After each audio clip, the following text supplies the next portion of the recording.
Strange Brew Podcast, Season 1, Episode... I forgot the episode. Cut. Take 2. Season 1. What the hell episode are we on? 346. Season 1, Episode 346. There's actually a surprising amount of stuff happening, a time of year where almost nothing happens. First, we're going to talk a little Olympics. What a day for hockey yesterday. Women's hockey capturing the gold. Dramatic late third period goal to tie it. Then a winner from Megan Keller. We've got men's hockey today, depending on when you're listening to this. Men's hockey is at 2:10 against Slovakia. Women's curling's going on right now. I'm literally in the opposite studio right now. I am watching curling as the women are in the semifinal round. Men had kind of a rough finish to pool play.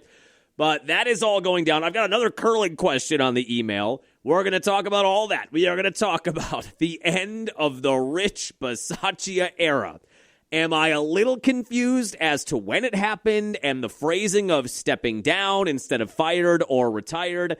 Yes, we'll talk about that, but the Packers are on the search for a new special teams coach. This will be the fourth special teams coach in the Matt LaFleur era, begging the question, should he even be allowed to hire the next special teams coach? I've got an Aaron Rodgers, Malik Willis hypothetical on the email. We're going to talk about the Brewers. Spring training, first game is tomorrow. Big news last night. Patrick Murphy, why do I call him Patrick? Sir Patrick Murphy, Pat Murphy contract extension. We're formal on this podcast. You kind of expected it was coming. I thought it might come more toward the end of spring training, but he gets a 3-year contract extension after winning back-to-back Manager of the Year awards the last 2 years. Badger basketball will hit on that. A predictable loss Tuesday, but a big one coming up on Thursday or Sunday if they want to stay in the rankings. And then we're going to hit just a little bit on the Bucks. They get back after it second half tonight. I've got some fun Giannis Knippel interaction from All-Star Weekend this past weekend. They're in New Orleans tonight. Let's go. On the ground, a chance here. Durham to Hardy to first. Hit time! Yes! The Brewers win! Yes! Here comes Melvin to the 25, to the 20, Gordon 15, 10, 5, touchdown! Wisconsin! Record-breaking run! Morgan a smash up the middle, face into center. Here comes Gomez around third. A throw and the Brewers win! Here's the snap. He looks, he throws, it's intercepted. And there is your Super Bowl dagger. Booker the drive, gets inside, leans in, knocked away and stolen by Holiday. Phoenix has to foul, and a pinnacle ball throws it down. Swinging fly ball in the right center. Broxton is there, and they're the champions.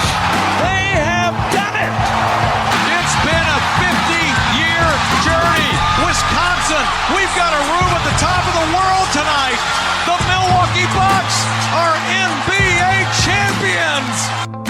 Yeah, welcome in Friday morning. It is the first Fish Fry Friday of the Lenten season. Although Fish Fry Friday is just a thing in Wisconsin and the Midwest, I think that has transcended just the Lent season. Ash Wednesday was this week. R.I.P. to Stat Boy Tony Reale. Remember that on PTI and Around the Horn back in the day? He always had the most insane amount of ash on his forehead on the Ash Wednesday episodes of PTI back in the day and then Around the Horn. You saw a little bit of that from TV broadcasters on Wednesday, but that one always made me laugh. His whole forehead was covered in ash. He had like the eye black in an NFL game on him. So that was on Wednesday, but yeah, we get our first Fish Fry Friday of the Lenten season. We were talking a little bit about that on the morning show this morning, talking about what the most popular version of fish or type of fish is ordered on a Fish Fry Friday. Nationally, I couldn't believe how big of a route this was. The answer to the trivia question was nationally, what is the most ordered? Nationally, in a route by 80%, they say. Google AI says, who is they? I don't know. Google AI. Why don't you Google it? But 80% order cod? That is the go-to? Now, I don't mind cod, but it is pretty far down on my fish power rankings. It just doesn't taste like anything to me, which I think is probably why, for a more general appeal, I would think that's why it's a go-to. It's got a little bit of a firmer texture, but it just tastes like blah. Whatever seasoning you put on it, I guess it just acquires that taste. It kind of tastes like if you just cooked a sponge. I don't think there's any flavor to it, really. My go-to, I think the Wisconsin go-to would be perch if you pulled all of the supper clubs and you took Jason Kelsey. Remember that podcast on whatever that podcast is called, to something? But remember, they did that recap of the supper clubs when they were in town for Monday Night Football. The hell was the name of that podcast? If you took Jason Kelsey to all the supper clubs all over the state of Wisconsin, I think Perch would be the number one. New Heights, 2. Where did I get 2 from? Do I smell toast? New Heights. New Heights podcast with Jason and Travis Kelsey. But if you took them around to all the supper clubs and all the bars and restaurants in Wisconsin that do a Fish Fry Friday, my guess would be Perch would be the number one fish that they run out of quick enough.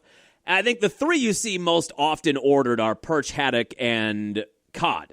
I couldn't believe cod was that big of a winner, though. Walleye is my go-to. If there is ever walleye on the menu, I think I've talked myself into going to a supper club tonight. You get a baked walleye. I am not a huge fan of the deep-fried version of it. I like baked walleye, and with a little butter, a little lemon, I'll eat the skin, I'll eat the bones. I think I eat the bones. I'll eat the whole thing. That would be my go-to. But, yeah, it's a Fish Fry Friday. Get yourself a whiskey old-fashioned sweet. That's my go-to. Brandy, I think, is the number one in Wisconsin. But a brandy old-fashioned sweet and a perch fish fry dinner, I think. There's nothing more Wisconsin than that. But I'd go walleye whiskey old-fashioned. But it is the first Fish Fry Friday of the Lenten season. Welcome in. Like and subscribe if you can. Give us a rating, please. Please? What do you want me to do? You want me to dance, monkey dance? Please. Make me a bicycle clown. Please give us a rating, subscribe, share it, let people know about the podcast, spread the word, email us, strangebrewpod@aol.com. Yeah, I've got my eye right now. Women's curling is into the semifinal round. They had to beat Switzerland to get to this. That was yesterday. And they were up 6-3 in the 10th and final end, and they gave up 3, and it went to an extra end. But they had the hammer coming back in the extra end. Still, they needed on the last shot, on the hammer shot, they had to hit the 4-foot, draw to the 4-foot, and it looked like out of hand.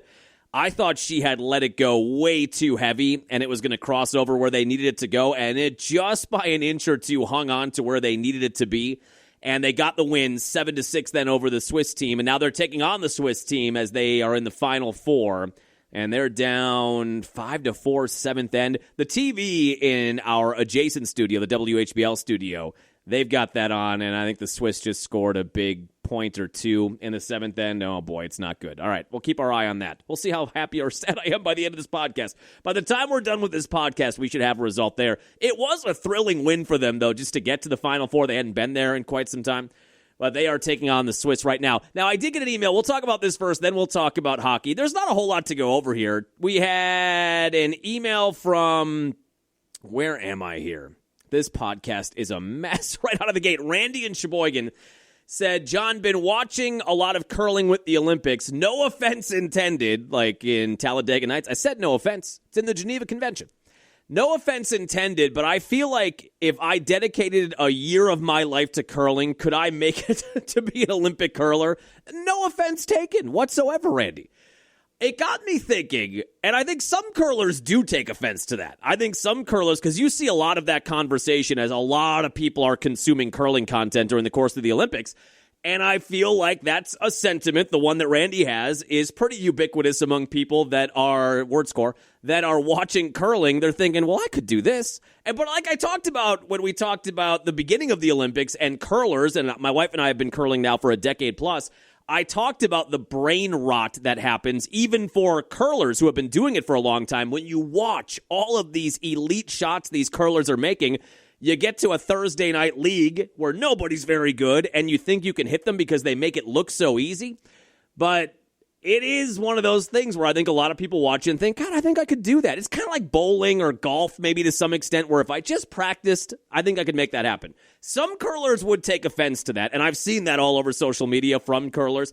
I take no offense to that. I think it's pretty accurate. If you spent the next 2 years, not a year, you probably need more than that. If you spent the next 2 years of your life and all you did was curl and practice curling and practice sweeping, and you got the best coaches in the world, you're probably not going to the Olympics, but you could become pretty good at curling. But it is one of those sports. It got me thinking about Olympic sports that if you just dedicated the next 2 years or the next year of your life, what is the easiest path to the Olympics? Curling has got to be on the short list. The other ones that I came up with, I think in the Summer Olympics, now I know there's going to be people who shoot bow that are B93 listeners, that are bow hunters, that are going to take exception to this, kind of like how curlers would take exception to Randy's email. I think if you gave me 2 years to just work on archery, and that's the only thing I was working on every day of my life was dedicated to archery. I'm not saying I'd be Legolas out there, but I think that would be one that I could get. The other one that I thought about is, I know it's not called speed walking, it's called something else, but that's a summer Olympic sport. Speed walking, where you have to have a part of your foot on the ground at all times, and they kind of look like they're trying to make a sprint to the bathroom. I basically do speed walking whenever I'm out on a daily run, and my stomach starts gurgling like that, and the daily runners know exactly the type of gurgle I'm talking about. When that happens, you kind of do get into a speed walk. So I feel like I have just a little bit of expertise to begin with. If you gave me 2 years and all I had to do was practice speed walking, I feel like that's probably on the short list. I don't know. There's probably a handful of others, but those were the ones that popped into my head. Because some of this stuff, if I got 2 years to play basketball, there's no chance I'm playing Olympic level basketball. If you gave me, I saw some people had on a blog sprinting. Like, I don't think, even if you gave me 2 years and I had the best dietitians in the world and I had 5% body fat after 2 years and I just practiced sprinting, even if I had the best trainers, the best dietitians, the best cocaine, I don't think that I could become anywhere close to a world-class sprinter.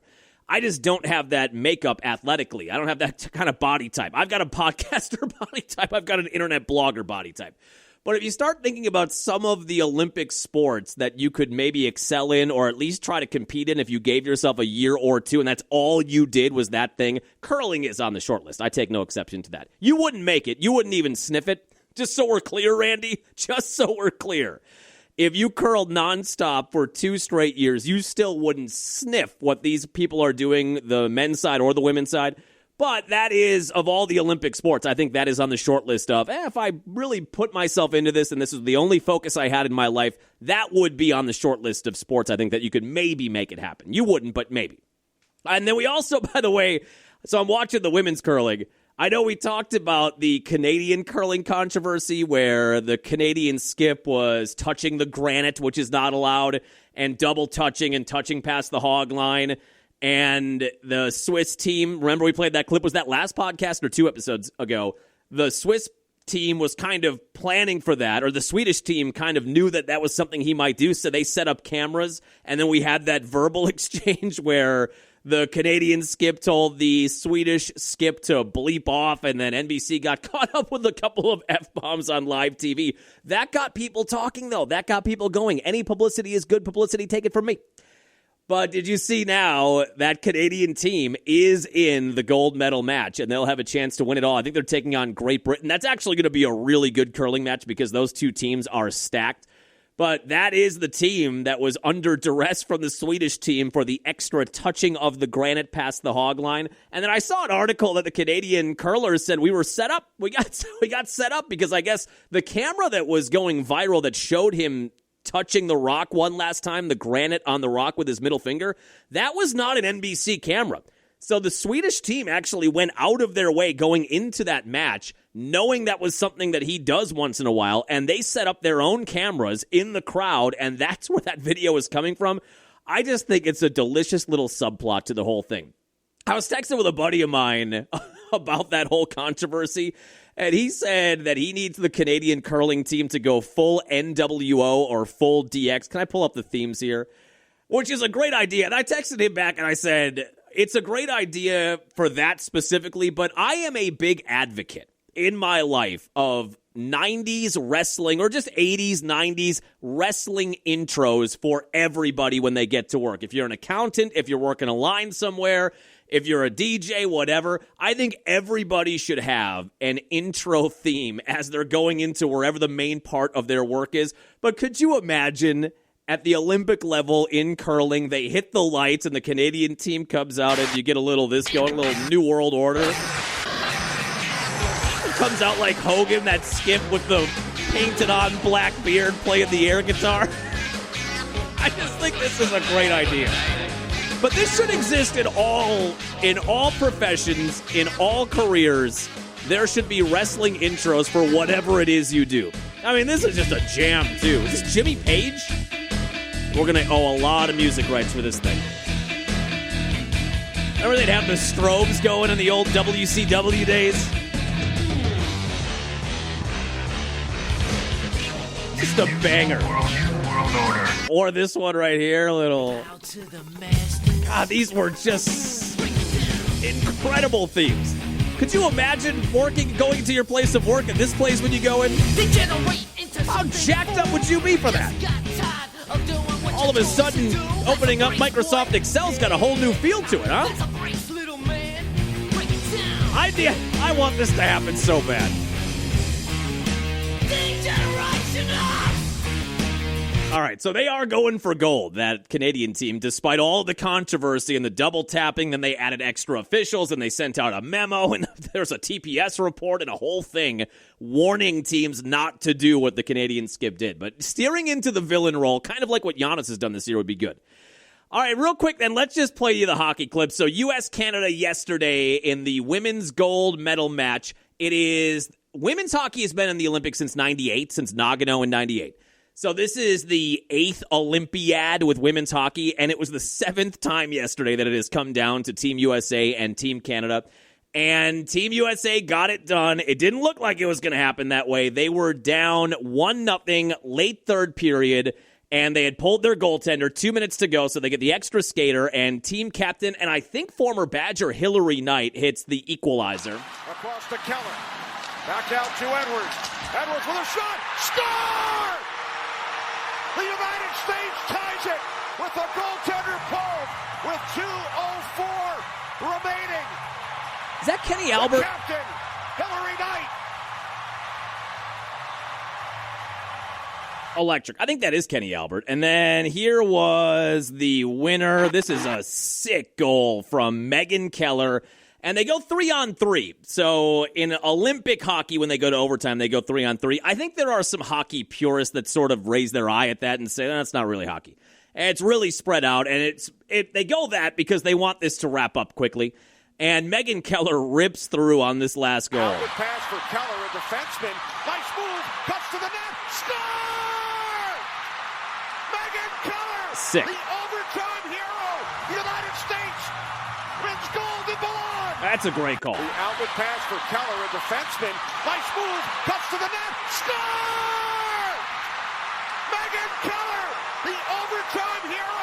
United States wins gold in Milan. And Canadians are just shocked. And one of my favorite parts after we watched the end of that game yesterday, so they do that, and then you go, of course, to the medal ceremony. And it's kind of like basketball, where immediately all the teams, the gold, silver, and bronze medalists, the entire teams come out, and they all individually get their medals. And Canada is just shocked that this happened. Not that that can't happen when you have a 1-goal lead with 2 minutes to go. Not the first time after pulling a goaltender, a team has scored a game-tying goal. But they had to feel like they had it, right? I mean, they kind of outplayed the Americans for most of that match. 2 minutes to go, chance for a 1-0 win. You give up the game-tying goal. Then you get your heart ripped out in overtime. And now you've got to sit there. The looks on the faces of the Canadian players. It's just, I would never laugh at anybody's expense. But the tears were delicious. Give me the tears. They looked so angry. And now I don't know. We'll find out on Sunday when the men's gold medal match is, whoever that ends up being. Hopefully it's Canada-US. God, that's going to be electric if that's what it is. But hopefully at the end of that match we'll see. So they gave the women's players their medals. And then they also gave them like a plush toy, whatever the mascot is for the Olympics. I don't even know what the hell it is. And they got the medal, and then they gave them this little stuffed animal. And the looks on the faces of the Canadian players who just had their hearts ripped out, and now they've got to suffer in front of everybody getting the silver medal when they thought they had gold. And then they got this plush toy that looked like they wanted to rip its arms off and chuck it into the stands. It was just hilarious to watch that.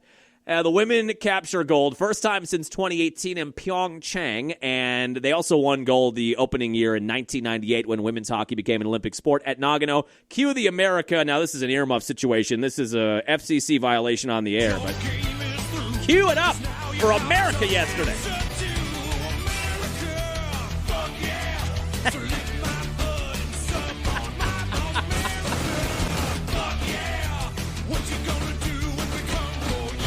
Have you see that Google AI? So what's happening in the background is somebody made out of Google or out of AI. They made a bald eagle with arms like actual human arms with muscles, and he's just firing off guns, and he's buying American flag with aviators on. This is a good use of AI.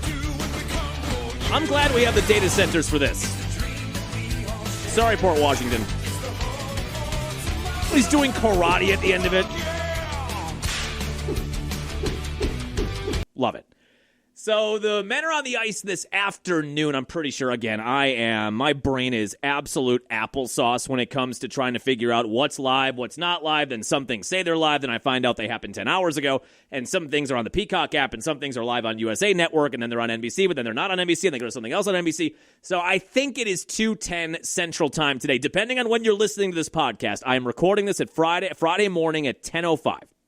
So I think at 2:10 today, it is the U.S. versus Slovakia in the semifinal round. If the U.S. wins, they are on to the gold medal match. Who does Canada play? Canada plays who today? They play Finland, and I guess the Canadians don't have Sidney Crosby. They brought somebody in, though. I did get an email on my email, not the podcast email. Remember last year, I did make an announcement before the hockey season began that I was going to become a fan, and I am, of the Nashville Predators. Like, I felt like I needed to pick a hockey team. I think that was after we almost won our Stanley Cup bet that year on the Oilers coming back from 3-0 in the Stanley Cup Finals.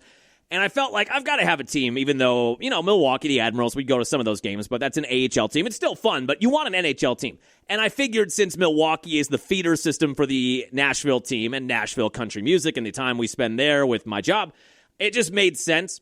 And then going into that year, this is not this year, but last year, they spent a bunch of money, flipped Forsberg, they got a bunch of guys, blue-chip guys, and they stunk. They stunk literally on ice. And I did watch it through, but we ended up not talking about it much on the podcast. That was also an idea that it could be a thing we talked about for a couple of minutes at the end of a podcast if anybody's interested in hockey content.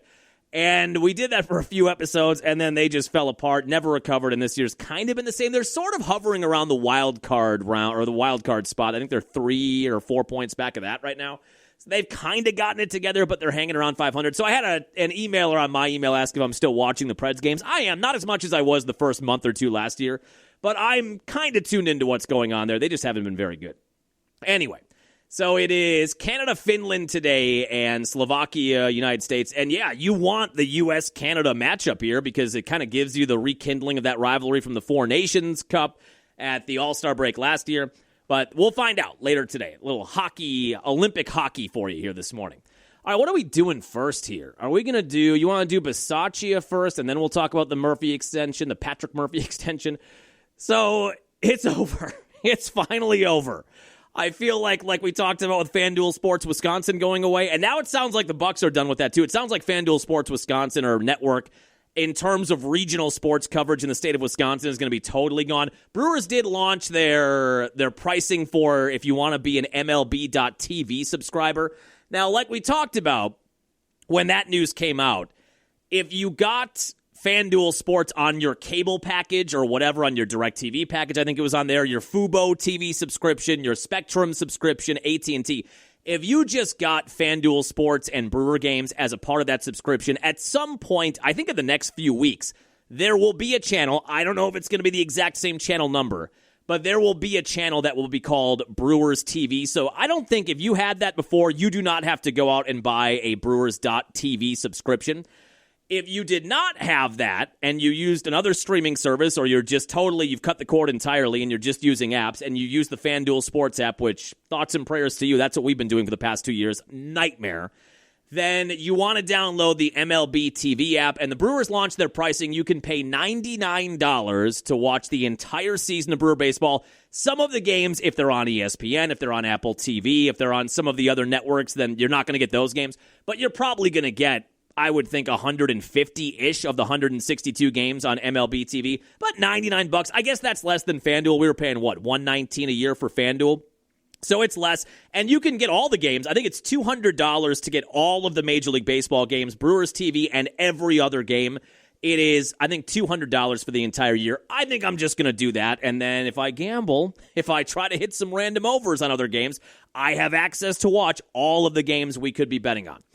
But you use the Andy Dufresne gif where he's crawled through a mile of crap to get to the other side, and he's reaching up to the sky, and the rain is falling down on him. It's this epic moment in that movie. I used that when we found out FanDuel Sports Network was going away for the Brewers, and yeah, now when the Bucks are done in April, it'll be gone for them too. I'm not sure what the Bucks are going to do, but they have a long time to figure that out.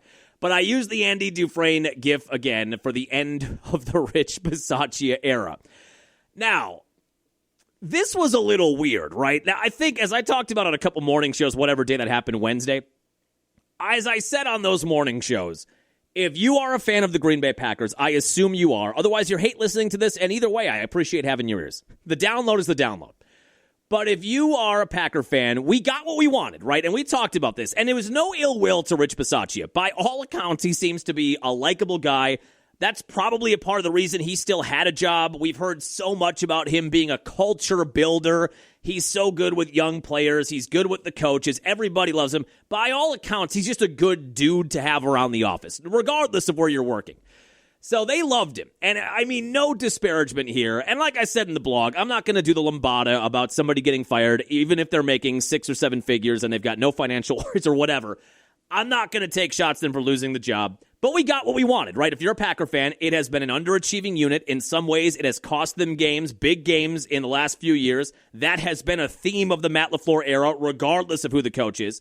But we got what we wanted. I will say this, even though we got what we wanted, the timing and the phrasing on Tuesday when this news broke was a little bit odd. They waited, or he waited, I guess, 38 days at the end of the season. So from when they lost in Chicago wildcard weekend, ugh. How about Chicago, by the way? Are they actually going to Northwest Indiana? We joked about that a few podcasts ago when that news was out there the last month that the city of Chicago was not going to prioritize cleaning up or helping them build around Arlington Heights, a property the Bears bought a few years ago. And remember, there were those rumors, well, we might go to Indiana. Well, it sounds like that might happen.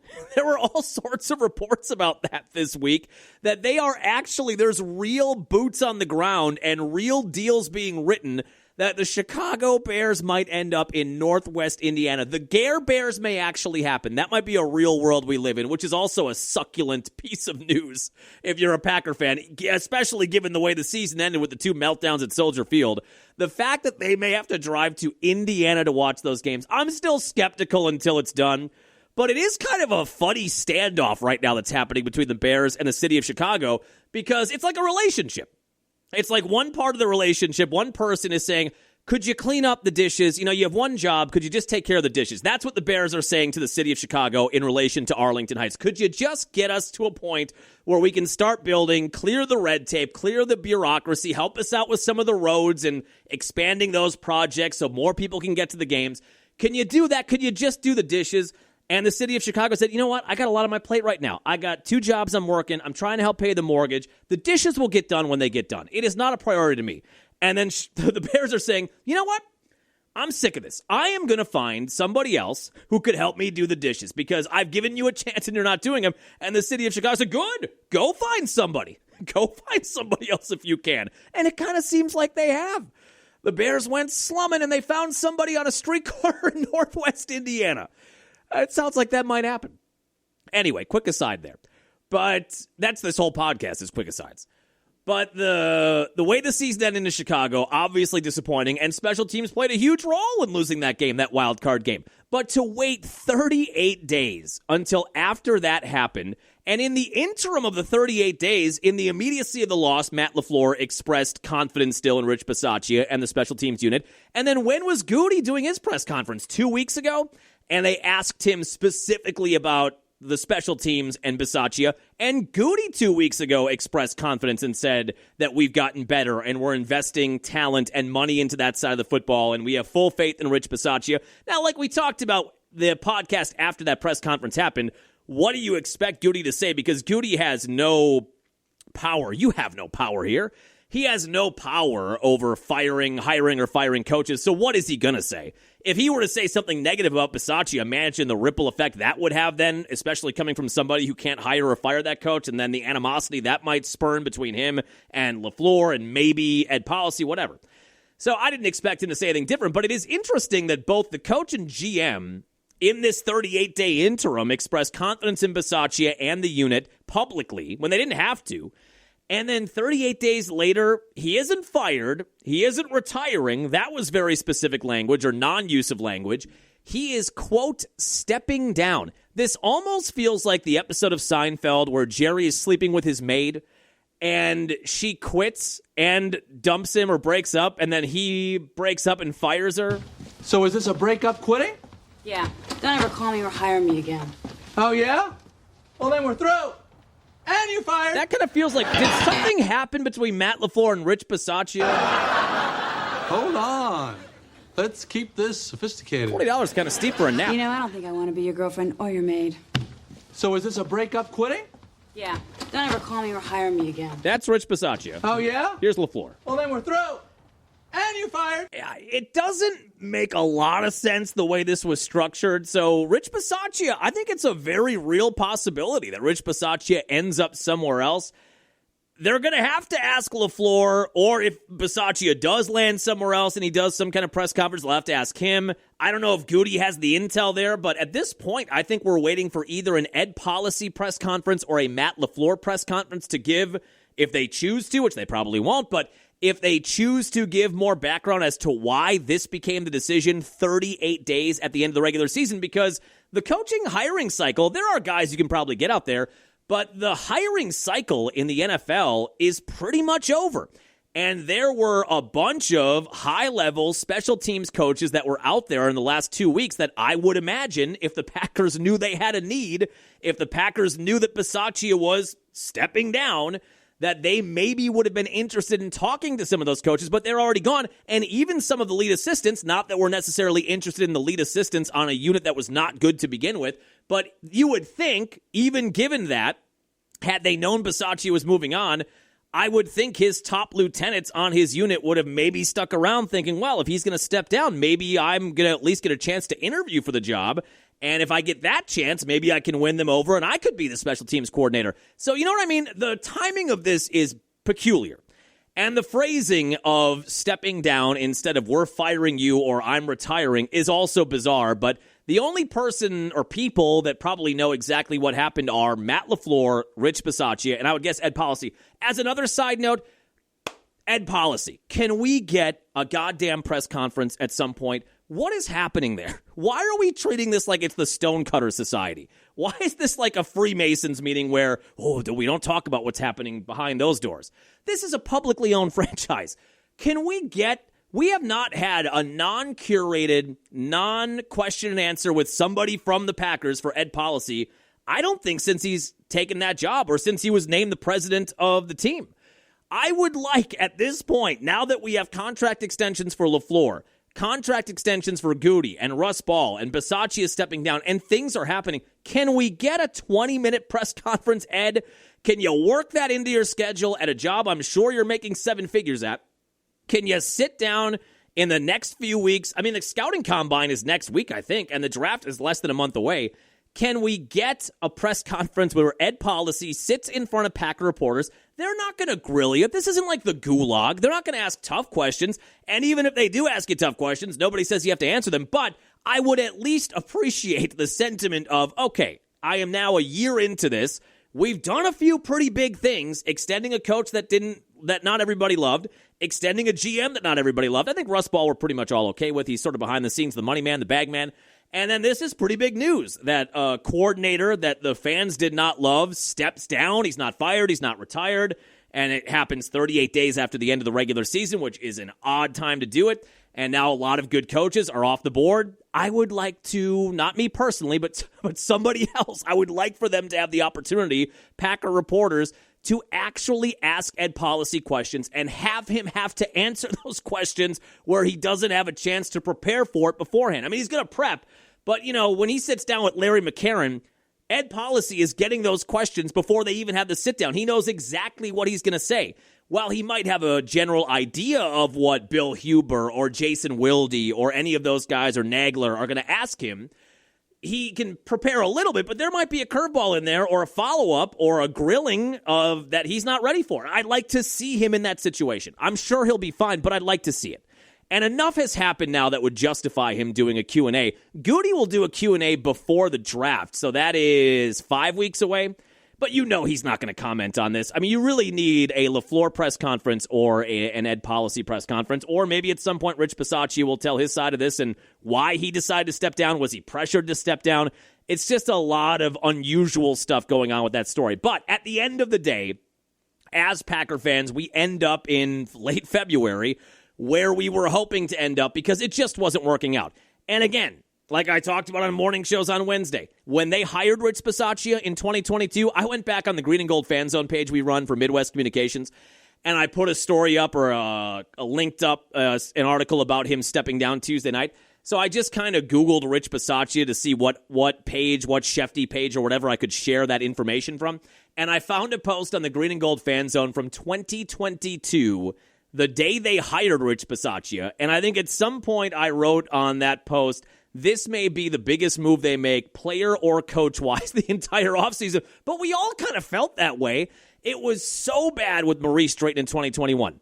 And it wasn't very good with Sean Menenga in 2019 or 2020. They go to Maurice Drayton in 21. I know we've talked about this ad nauseum, but the whole year, what did every Packer fan say? The entirety of the 2021 season, after foible after foible after foible, we said, the special teams are going to cost you in a big game this year. Don't let the special teams undermine a 13-win year, a number one seed, home field throughout the playoffs, an MVP year from Aaron Rodgers. Don't let that side of the football set you back where it's going to cost you in a big game in the playoffs. And guess what happened? They didn't make a move, and it cost them dearly in that playoff game against the Niners, a blocked field goal and a blocked punt return for a touchdown in a game you lost 13-10. They were minus 10 points in a game you lost 13-10 and got maybe the best individual defensive performance from a Packer defense in the Aaron Rodgers era, in the Aaron Rodgers playoff era. They were dominant that day. Rashawn Gary was dominant that day. It was a different world. But they were so bad under Mo Drayton, and they fired Mo Drayton almost instantly after that season ended. And Rich Bisaccia at that time, remember, he took over in 22. He was the special teams coach for the Raiders. And they fired their coach. I forget who. Was that the Gruden year? Was that where Gruden got email gates and they found all these old emails he had sent off that were sort of misogynistic, I guess, or whatever? And they fired Gruden. And I think Bisaccia took over after that. And he was beloved by that Raider team for not only his time as the special teams coordinator, but as the interim coach. And it kind of looked like there was some momentum for him to take over that head coaching job, but he didn't ultimately get it. I forget who they hired. Josh McDaniels, maybe? And they don't go with Bisaccia, so he's out there then. Widely regarded as the best special teams coordinator on the market in 2022. So it was a no-brainer to go with Bisaccia after the disaster, the abject disaster that was 2021 under Mo Drayton. It made sense, and I think almost every Packer fan almost unanimously thought, okay, this is what we needed to do. You went out and you spent some money. You made him the highest-paid special teams coach in the league. He's the best-regarded coach on the open market. This is the guy we need to get to turn this around. We all felt that way, and we were all wrong. And they got better in 22. They went from dead last. There was nowhere to go but up. They were literally ranked dead last in 21. And I think Bisaccia got him to 19th or 18th in the league, which was a big step forward. But then there was just never any sustainability there. It kind of hovered in the 20s the next year. Then he was in the mid-20s the year after that. Then he was near last the year after that. And they kind of, I think, settled at 21 or 22 in terms of special teams rankings, whatever metrics they use for that. He was in the lower third of the league this year. So you got that nice jump forward in year one, but it never got better than that, and it seemed to regress. And when you look back to last year, now, is Bisaccia responsible for McAnus missing 1 million kicks in the playoffs? I guess not, but the buck stops with him, right? That's his side of the football. So that was a mess. More so than just McManus missing kicks was how infuriating it was to watch punt and kick coverage and punt and kick returns where it felt like every one of those there was a penalty. If you played the game, I put this in the blog, if you played a game of drink every time the Packers got a special teams penalty, you'd be hammered by halftime. That was the most infuriating part. I understand that all you can do is sign a kicker that you think is going to be okay, and they can work with him, but at the end of the day, whether or not that kicker makes or misses kicks, whether it's Carlson, whether it's Narveson, whether it's McAnus, whether it's who was the guy everybody loves, the substitute teacher, I forget his name now, set the record, I can't think of it. But whoever it is, they ultimately are responsible for making the kicks. And I don't know how much you can lay that at Bisaccia's feet ultimately. But the kick coverage, the punt coverage, the kick returns, the punt returns, he did develop Keyshawn Nixon into an all-pro kick returner. The problem there was they didn't use him as that for the last 2 years. You developed an all-pro kick returner and then said, well, we're done with that guy. And then you had this revolving door of players that looked uncomfortable at best in that role. So that's a part of Bisaccia. But all of the penalties, the blocks in the back and the holding, they also seem to have no grasp of the new kick rules. Although I'll admit, I don't know that I have a good grasp of what the new kickoff rules are. But they should. It's their job to know that. It felt like every other team in the league had a good idea of what they wanted to do there, and the Packers just didn't. Or maybe McManus was just not executing. But it didn't feel like they had a good plan there. It just felt like special teams put them behind the 8 ball in a lot of big games this year. So it was time to move on. And now LaFleur has to hire, as we said in the teaser, this will be the 4th special teams coach he has hired. He's only been the coach since 2019. So they had Menenga first up, then he had Drayton, then he had Bisaccia, and now I guess we're going to find out what they do between now and the draft, maybe? It feels like you want this in place before the draft, right? I think you want everybody solidified in terms of coaches before you select players that might be playing on those units. So he had to get the replacement for Hafley and Jonathan Gannon, and now you have to find a new special teams coordinator. We ended up where we thought we wanted to be, Packer fans, but it was a circuitous route, shall we say, of waiting 38 days, seeing a lot of the big names you maybe would have liked to hire come off the board, and then the phrasing of stepping down as opposed to fired or retired was a little bit bizarre. But that was big news on Tuesday. I did get a quick email. Where is it here? A question about Aaron Rodgers or Malik Willis. Emailer said, John, wouldn't it make more sense for McCarthy to sign a guy like Malik Willis as opposed to Aaron Rodgers? I guess my question for that question is, are we talking about whether or not I am personally going to be entertained by the Steelers this year, or are we asking what is best for the Steelers? Because the answer is different. What is best for the Steelers, I agree that Malik Willis, who is going to be, he is a free agent, he's going to sign somewhere that's going to give him a chance to start, and he has earned that with how good he was as the backup, and I am going to be fascinated by how he looks if he wins a starting job, which I think he will, how he looks over a 17-game schedule. I'm also kind of petrified as a Jordan Love defender if Malik Willis is good. Like, I guess I've always kind of laid back on, when we debate Jordan Love and Malik Willis, I've always kind of gone back to, yes, Malik Willis is a good quarterback, good backup quarterback, really good backup quarterback. I think the best backup quarterback in the league. But I've always sort of gone back to, if you needed Malik Willis to start 17 games, what does it look like over 17 games? What does it look like when the other team's defense is game planning specifically for a quarterback with the skill set of Malik Willis?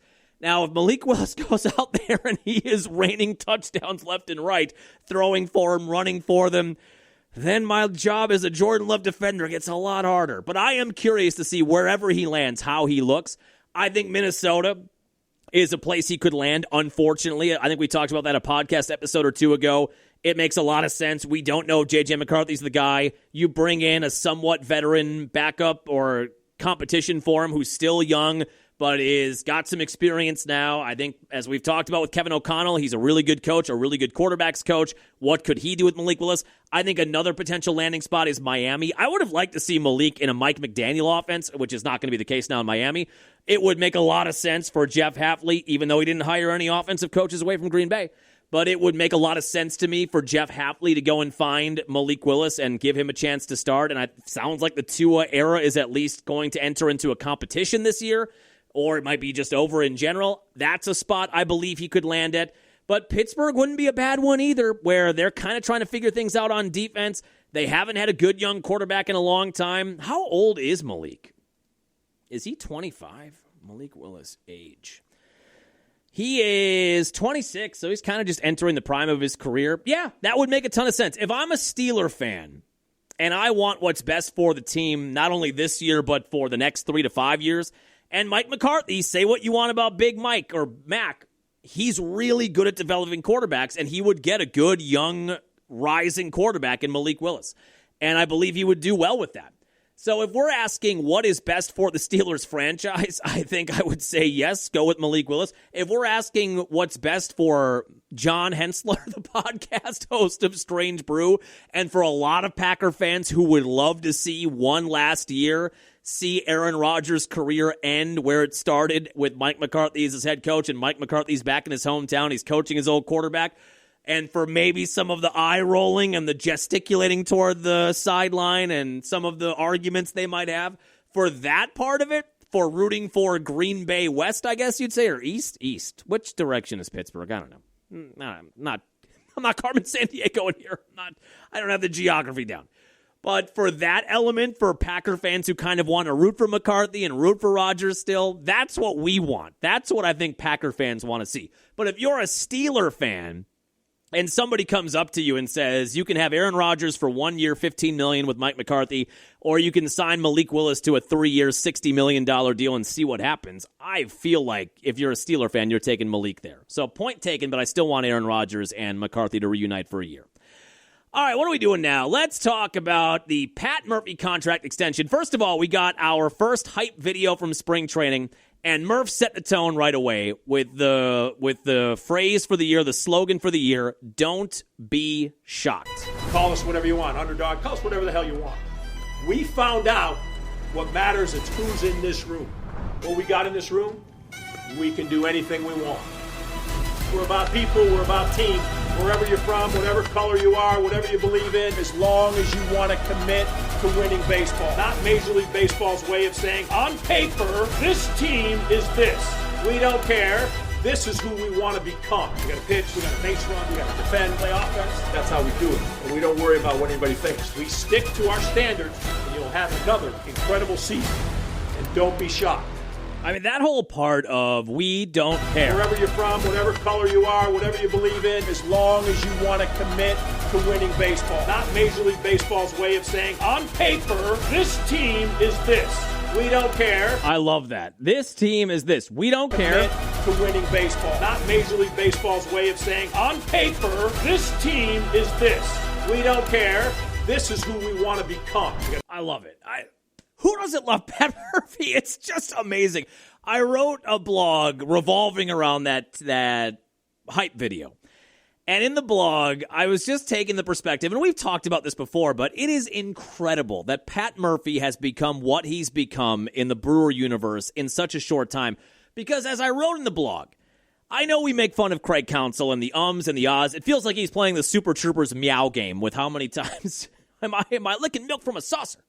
It feels like he's playing that game with the amount of uhs and ums and wells in his press conferences. And we don't like him because of what he did. But if you go back to when he took over for Renicky in 2015, and they hit the over on season wins in 16, and then right away they were back in the playoff conversation in 17. 18 almost made the World Series. They're in the wild card. They're winning championships. It's the winningest era of Brewer baseball to date.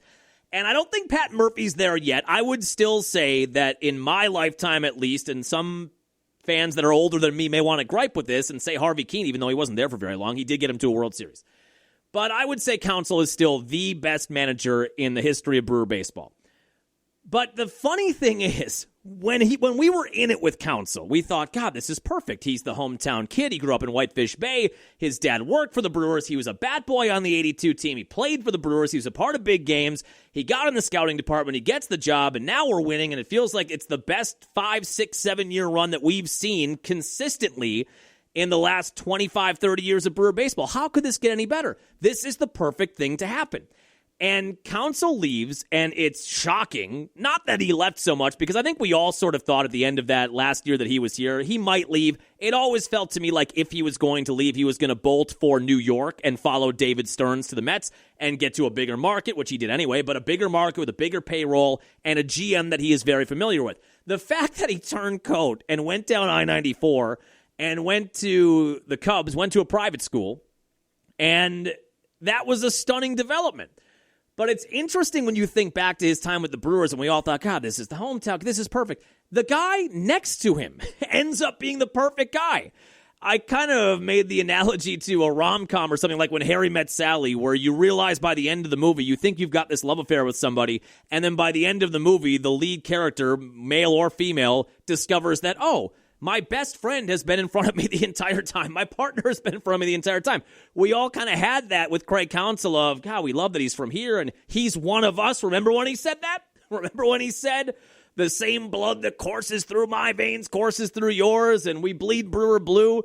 And it was this perfect thing, and then he cheats on us. He goes out on us, and it turns out that the friend, the guy standing next to Craig Counsell, that's been mentoring and working behind the scenes the entire time, as it turns out, that guy is the guy.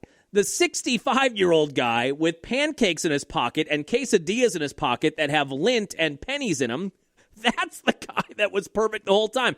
Because when I think back in my lifetime of watching Brewer baseball, I liked Ned Yost until they fell apart. I liked Dale Swain, but he was only here for the interim year. And Ken Maka, Grandpa Maka was a debacle. I stand by the two biggest lost years in this franchise in my lifetime aren't the years where they couldn't take it all the way. Like 2008 when they made the playoffs, 2011 where they had World Series hopes, whatever. I mean, it happened. It's baseball. You can have everything lined up. You can make all the right moves, and you're still not going to have it happen the way you want to. The two lost years to me are the Grandpa Maka years where you had an elite offense. And I'm talking, we had Prince in his prime hitting 40 bombs a year. Braun in his HGH prime hitting 40 bombs a year and knocking in 100 runs and hitting 300. You had Corey Hart in his prime, Hardy in his prime, a loaded offensive lineup. You didn't have much pitching, so maybe there is some of Doug Melvin to blame there. I mean, you had Giovanni Gallardo. After CC left, they signed Braden Looper. I mean, that didn't work out. They made some bad pitching moves. But those 2 years where you had one of the best offenses, a young, talented offense, and then you won 80 games with Grandpa Maka, those were bad.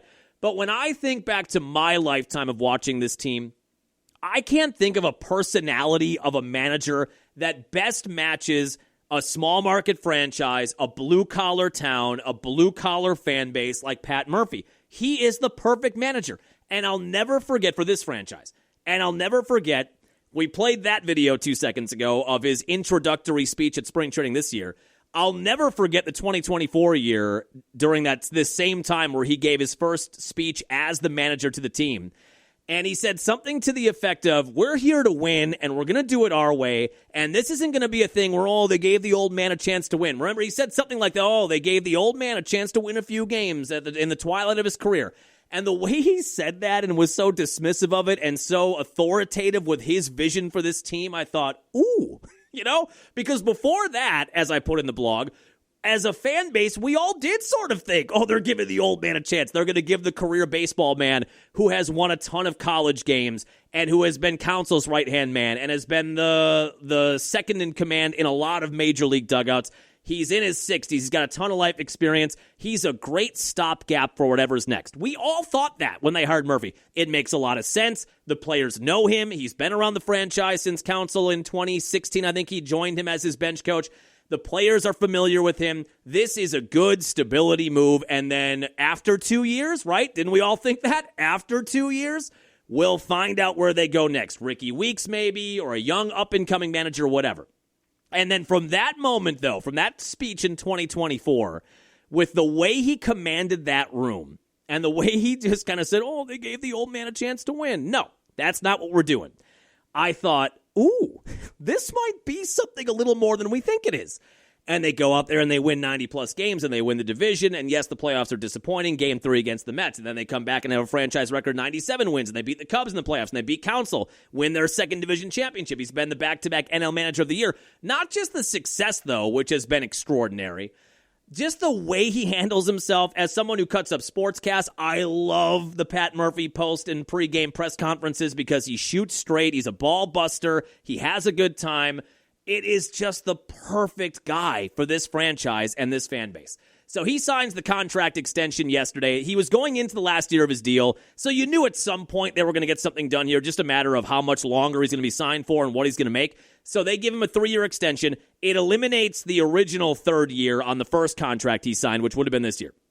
So this is a contract for this year, next year, and 28. And there's a club option for 29. He'd be 71 years old at that point, but it doesn't seem like he's lacking for any kind of energy. So that is the contract he signs, and it will make him one of the highest paid managers in the National League, which is what I think they would have offered Counsell had Counsell given them the chance. I don't think that he ever got the chance to offer Counsell any kind of deal. Counsell did not want to be here anymore. And I think it was very well thought out by Counsell just to take that job with the Cubs, take the money, become the highest paid manager in Major League Baseball. And had he given Attanasio a chance to match that or to outbid it, then he would have looked even worse. He knew he was going to look bad either way. But if he would have given Attanasio a chance to match it or a chance to outbid it, and then he still said no because he wanted to leave no matter what, and he was going to leave no matter what, he knew that would make it look even worse. So he just took that first offer and ran. And I don't think Attanasio was even given the opportunity to do anything. But it ends up now, 2 years later, the guy that was his right-hand man, the guy that replaces him, has beaten him for 2 division titles, beaten him in the playoffs, and now he is going to become one of the highest-paid managers in the National League. It is just a sweet moment for Murph. The Brewers have spring training action tomorrow. First Cactus League game. I would guess, and my wife and I are going to be there in 16 days. I can't wait.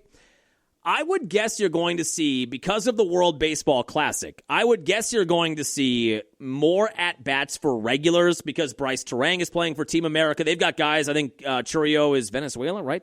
Or the Dominican? I don't remember. But they have guys that are going to be taking part in the World Baseball Classic, which doesn't really move the needle for me, but I guess I'll probably watch it. Maybe I'll gamble on it. There's the easiest way to make the needle move is to put a little money on it. That's what I always find. B93. So that's on the way, but they're going to want to get the guys that are involved in the World Baseball Classic more at-bats early so they can get their feet under them a bit.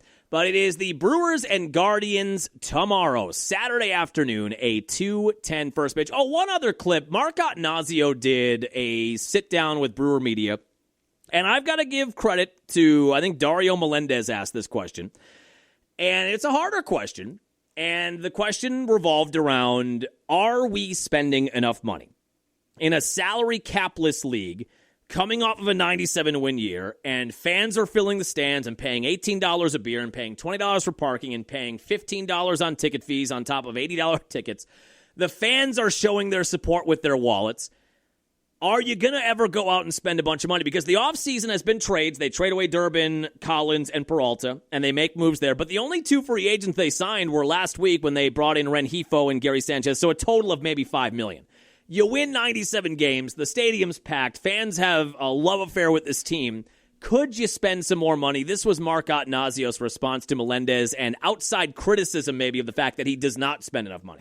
So I said the other day to someone that, 21 seasons completed, you get a thicker skin. Yeah, it would have bothered me a while ago, but I don't regard that. And, I really don't get a lot of that type of commentary from local media. I hear it more nationally, and, I worry about the club and the city and the state. I want to be genuine with our fans and have them understand what we do and why we do it and have confidence in us, and that's my focus. But follow-up, John Hensler, Strange Brew, follow-up. But could you spend more money? Could we sign a free agent? That was kind of a nothing burger answer. Now, look, I think most intelligent Brewer fans understand that in a small market with no salary cap, you're never going to be able to outbid people for the Shohei Ohtanis of the world or guys of that echelon. It's never going to happen.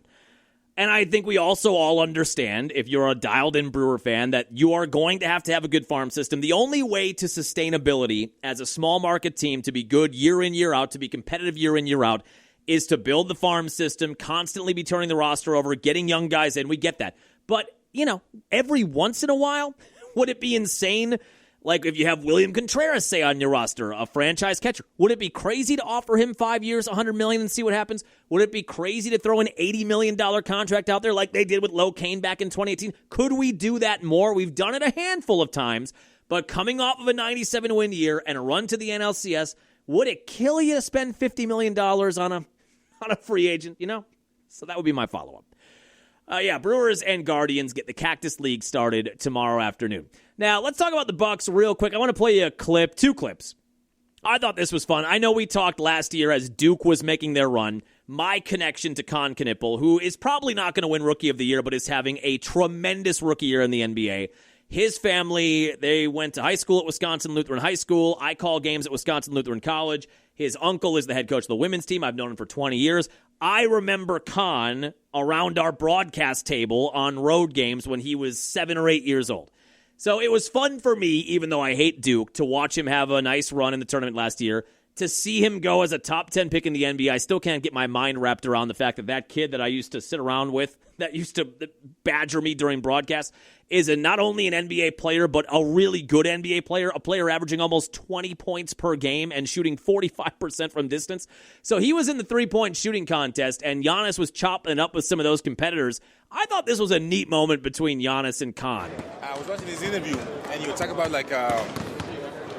something about what makes Giannis hard to guard or whatever. And then you said he does his thing real quick that people don't know. It's like, when I go like this, yeah. And I've been doing it for 13 years, and it took a rookie to come in and understand what I'm doing. You're probably one of the smartest rookies I've ever seen. Like the way you play the game, and I can tell that you grew up with like brothers and dad, like you've been playing, because I was the same way. But you're probably one of the most intelligent players that I've seen as a rookie. Like the way how you're coming out, like usually guys try to figure out how to play. Because the NBA in college or Europe is totally different. Yeah. But you already got it, and you're only going to get better. You haven't even figured out your spots yet. Yeah, thank you. Yeah, that's awesome. I mean, being from Milwaukee, done so much for the city. That was pretty sweet. The way that he was looking at Giannis, too, he's like a 10-year-old kid. His mouth was wide open. I thought that was a really neat moment. I would kill for Khan to come to the Bucks, because not only for the connection, but because he is exactly what they need. He's a smart player who can knock down threes, does all the small stuff, sets the screen, does everything. I would love for that to happen. That was a cool moment, I'm sure, for him, and a neat moment for Bucks fans, and especially for me, just being around that family so much. That was neat. One other clip I want to play you, because this made me laugh. So we have had all year the Giannis rumors. Will he stay? Will he go? Does he want to get traded? Does he not want to get traded? He comes out and says he's fine. He likes it in Milwaukee. He doesn't get traded, whatever. And as we've talked about with Shams and Windy, less Windy, more Shams, but Windhorst has been a part of this and throwing those rumors out there and not having any substance behind them, but other than getting clicks and views on social media and on their shows on ESPN. I had to laugh at this. Somebody brought it up to Windy again during an NBA show, and he just waved the white flag. He tapped out. If you watch this interview, and I appreciate everything Giannis has done for the Bucks, I appreciate his loyalty, and I appreciate him sitting down with Malika at All-Star Weekend, but this interview was filled with qualifications and circular talk, and I'm just going to opt out of it. I'm with all due respect, he has a contract extension this summer. If he signs the extension, he'll be a Buck for life. If he doesn't sign the extension, they're compelled to trade him. Everything else is just circular talk and qualifications. I respect it, but I can't be a part of it anymore. I've opted out. Finally, one of these guys broke. I would have loved this to be more Shams than Windy, I'm but just going to opt out of it. I'm out. I'm with all due respect. I don't know what the hell's going on. I've tried to make up things. I don't know. He has a contract extension this summer. If he signs the extension, he'll be a Buck for life. If he doesn't sign the extension, they're compelled to trade him. Everything else is just circular talk and qualifications. I respect it, but I can't be a part of it anymore. Finally. That's one of them. Now we need like 3 other people to do that, but finally. So tonight they start the second half in New Orleans, and already Giannis and Miles Turner, who apparently has a calf thing now, calf injuries. When did this become the vogue injury in the NBA? So Miles was a late scratch before the Oklahoma City game. I think he played Orlando before the break. He was a late scratch before the OKC win, and he's still not back. That's probably not a good thing. So he's out tonight, and Giannis is already out tonight. I think Giannis will be back. How many games? Do we have 2 games this weekend? Giannis said at the All-Star game, he said he is feeling fully healthy. Oh, boy, we've got Finland up on Canada 2-0. Maybe we're not going to get the Canadian-U.S. hockey gold medal. A late-breaking update for people listening to a recorded podcast days later. So, there you go. The Bucks tonight have New Orleans on the road, and then they're home with Toronto on Sunday, and then they're home with Miami. So they've got a 4-game homestand after tonight. Toronto Sunday, Miami Tuesday, Cleveland Wednesday. I think he'll be back. I think he'll be back this week. I think he'll be back by Tuesday, but I for sure believe he'll be back by Friday when the Knicks are in town, just because the Knicks do. That is this coming Friday, not today, but 1 week from today. I think Giannis will be back by that game. So now it becomes, what are they going to do? They're 23-30. They are a game and a half out behind Charlotte, behind Con Knipple and Charlotte of the 10 spot, which would get them in the play-in tournament. At the beginning of the year, we thought they could win. They couldn't. In the middle of the year, we thought they should lose. They didn't want to do that either. They win 5 of 6 heading into the All-Star break, so they're right there. And with Giannis coming back, he's not going to half-ass it out there when he's out there. He's never done that. He might be on a minutes restriction, but he's playing hard, the 25 to 30 he's playing. And if you add him in now to Cam Thomas, and we'll see if Ousmane Dieng can keep things going tonight, then you might have a team that can win 38, 39 games and get themselves in the play-in tournament. Hopefully, could they win 44 games? That's what we need for the over. We need them to go, what is the math on that? For the over to hit, which I've already written off as a loss, we need them to go 21-8. Yeah, that's not going to happen. I guess it's not over till it's over, but we would need them to go 21-8 in the remaining games to hit the over and go 44-38. If they hit that, they're for sure in the play-in tournament, and if they hit that, they might just be in the playoffs. So it all starts tonight at New Orleans. I'll be curious to see if they can win another game without Giannis and without Miles Turner. And if they can do that and put themselves in a spot by the end of Sunday where they're in a play-in tournament spot, I guess they're probably going to try to go for it. What a weird year. And then we'll wrap up on Badger basketball. Very predictable loss on Tuesday. We talked about it on the Monday podcast. They finally got in the top 25. They beat 2 top 10 teams last week. One of the best weeks of the Greg Gard era. They're finally inside the top 25. Then you're on the road against Ohio State. That is not a bad team. They are 16-9. Well, now 17-9. They were 8-6. Now 9-6 in the Big Ten. They're a bubble team on all the bracketology, so they're a borderline NCAA tournament team. You just beat them by 10 at the Kohl Center 2 weeks ago. It is incredibly difficult when you're playing a decent team, if you beat them at home earlier in the year, to go to their place and beat them twice in the same year. It's hard to do that with a bad team, let alone a good team. So you could just sniff this one coming a mile away on Tuesday, that given all the circumstances going into it, this was going to be a letdown. It always is at the college level. And then Ohio State came out and knocked down like 5 or 6 of their first 7 or 8 threes, and you thought, yep, this is what this is going to be. They get blown out. I think it was 86-69 on Tuesday.